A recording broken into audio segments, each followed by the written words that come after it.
আসসালামু আলাইকুম, সবাই কেমন আছেন? আজকে তৈরি করে দেখাবো সন্ধ্যা সময় স্ন্যাক্স বা নাস্তা একটা তৈরি করে দেখাবো। আশা করি সবাই ভালো আছেন। 2 পট আটা দিয়ে দিলাম, পরিমাণ মতন লবণ দিয়ে দিলাম, অল্প তেল দিয়ে দিলাম। তেলটা দেওয়ার পর সবটা মাখিয়ে নেব। অল্প অল্প পানি দিয়ে ডো তৈরি করে নেব। দেখেন আমি কিভাবে অল্প অল্প পানি দিতেছি, ঠিক এভাবেই করবেন। এটা রুটি বানাবো, 3 ভাগ করে নিলাম। দেখেন এইভাবেই 3 ভাগ করে নেবেন। 2টা আলু সিদ্ধ করে নিলাম, এর ভিতরে দিয়ে দিলাম পেঁয়াজ কুচি, কাঁচামরিচ কুচি, ধনিয়া পাতা কুচি আর সামান্য পরিমাণ মতন লবণ। এর ভিতরে দিয়ে দিব কর্নফ্লাওয়ার 3, আরও দিয়ে দিব আদা রসুন বাটা 3 চামচ, কর্নফ্লাওয়ার 3 চামচ। তারপরে দিয়ে দিব সয়া সস, টমেটো সস। দেওয়ার পর সবটা মেখে নিব ভালো করে।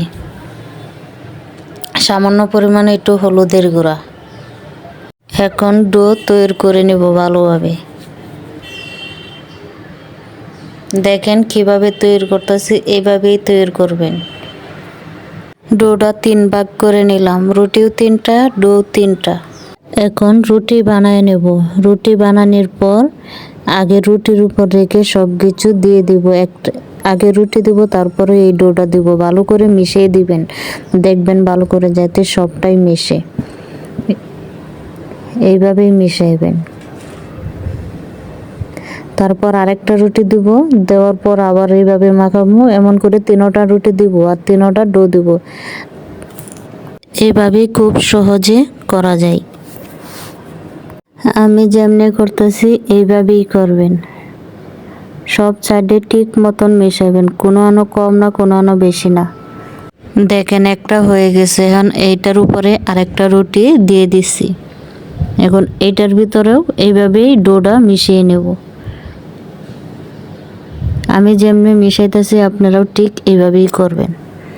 3টা হয়ে গেছে, এখন আমি বাস করে নেব। আমি কিভাবে করতেছি এভাবেই করবেন, তাহলে তৈরি হয়ে যাবে সন্ধ্যার নাস্তা। ছোট বড় সবাই এটা পছন্দ করে। চেষ্টা করবেন নিজের বাসায় তৈরি করে খাওয়ার জন্য, বাইরের খাবার না খাই। আর আমার ভিডিও যদি ভালো লাগে তাহলে চ্যানেলটা সাবস্ক্রাইব করবেন, লাইক দিবেন, পাশে থাকবেন, আমাকে সাপোর্ট করবেন। আমি নিত্য নতুন রেসিপি আপলোড করব। দেখেন আমি কিভাবে করতেছি, এইভাবেই করবেন, খুব সহজেই।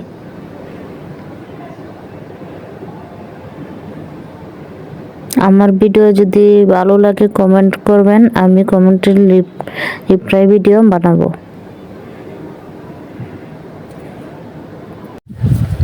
দেখেন খুব সহজে তৈরি হয়ে যেতেছে। সবগুলা এভাবেই করে নেব।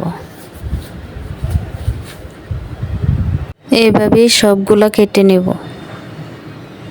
এখন তেলটা গরম করে তেলে দিয়ে ভেজে নেব লাল লাল করে।